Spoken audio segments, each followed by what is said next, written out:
Who was Nimrod? A name that echoes through history as a symbol of tyranny and defiance against the divine. This enigmatic figure has been cast as a villain, but could there be more to his story?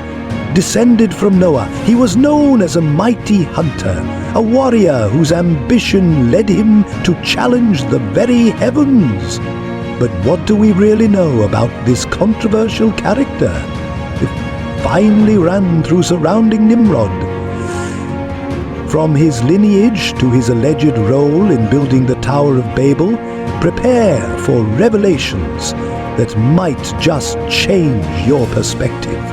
Don't forget to hit that subscribe button and turn on notifications so you won't miss any fascinating insights into history's most intriguing figures.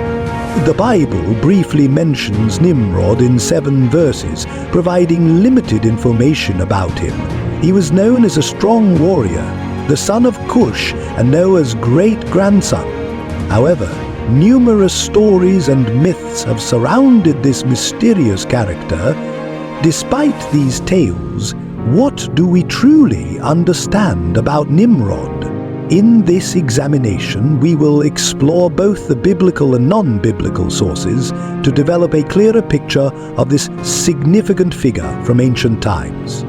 Throughout this discussion, we will share some interesting details about Nimrod that you may not have heard before, along with perspectives from the Jewish historian Flavius Josephus, a contemporary of Jesus, who expressed his own thoughts on Nimrod. Consequently, we will examine the life of Nimrod, the defiant descendant of Cush and the reputed architect of the Tower of Babel.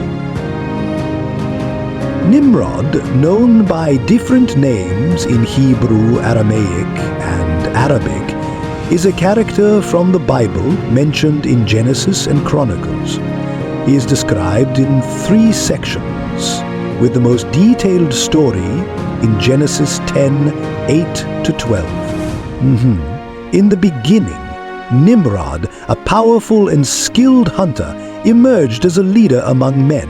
He established his rule over cities like Babel, Erech, Akkad, and Calneh in the land of Shinar. Later, he expanded his domain into Assyria, where he founded cities such as Nineveh, Rehoboth, Calah, and Rezan, creating a great urban center between Nineveh and Calah. In a different record in 1 Chronicles, Nimrod is also mentioned. Cush was the father of Nimrod, who became known as a powerful man on earth. Another mention of Nimrod suggests his significance. When the Assyrians invade and march through our land, Nimrod will bring us peace. We will raise up 7 shepherds and 8 leaders to oppose them. These leaders will defend Assyria with swords and Nimrod's land with entrances. He will protect us from the Assyrians who come into our land and move within our borders. As per the Bible, Nimrod, a relative of Cush, governed regions like Ethiopia and Sudan, influencing diverse African communities. He was Noah's great-grandson, Cush's son, and Ham's grandson. Nimrod was portrayed as a ruler in ancient Shinar, linked to the Mesopotamian area, and considered an ancestor of the Sumerian society. The Bible portrays Nimrod as a skilled hunter, favored by the Lord, depicting him as a significant figure in the region. In later, non-biblical tales, Nimrod was linked to initiating the construction of the renowned Tower of Babel.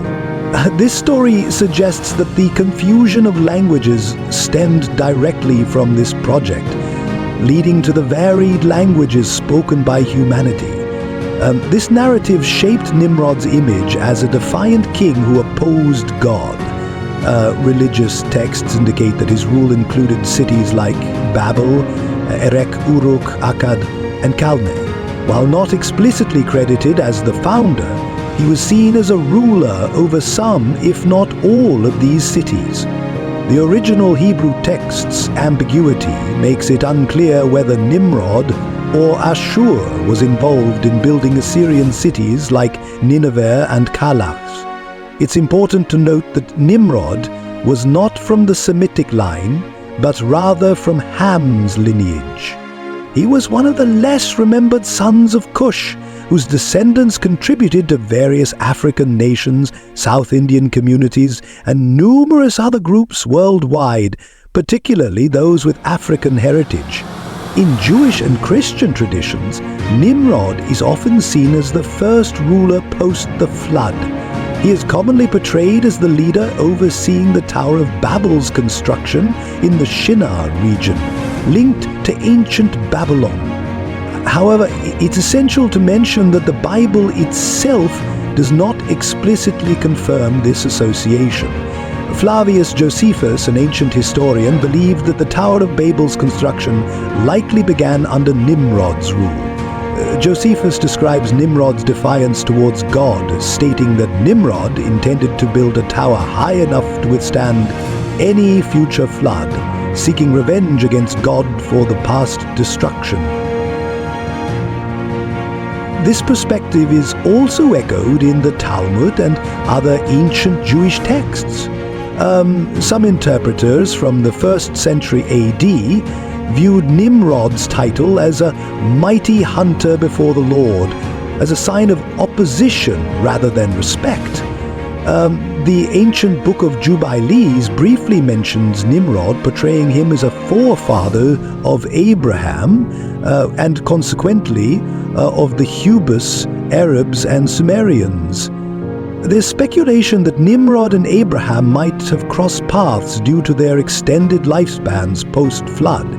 Some scholars suggest a possible connection between Nimrod and the Epic of Gilgamesh, noting similarities in their depictions as powerful yet possibly tyrannical figures. The epic's flood narrative shares parallels with the Genesis account, hinting at a common mythological heritage. From ruler to rebel, Nimrod's legacy is one steeped in complexity and intrigue. It reminds you that ambition must be tempered with wisdom. So what do you think? Is there more to Nimrod than meets the eye? We'd love your thoughts. Comment below on your interpretation or suggest other biblical figures you'd like us to explore next. And don't forget, if you enjoyed this journey through history and scripture like this video, share our channel with fellow seekers, subscribe for more explorations into sacred texts and ancient cultures. Thank you for joining us today. Until next time, keep Questio.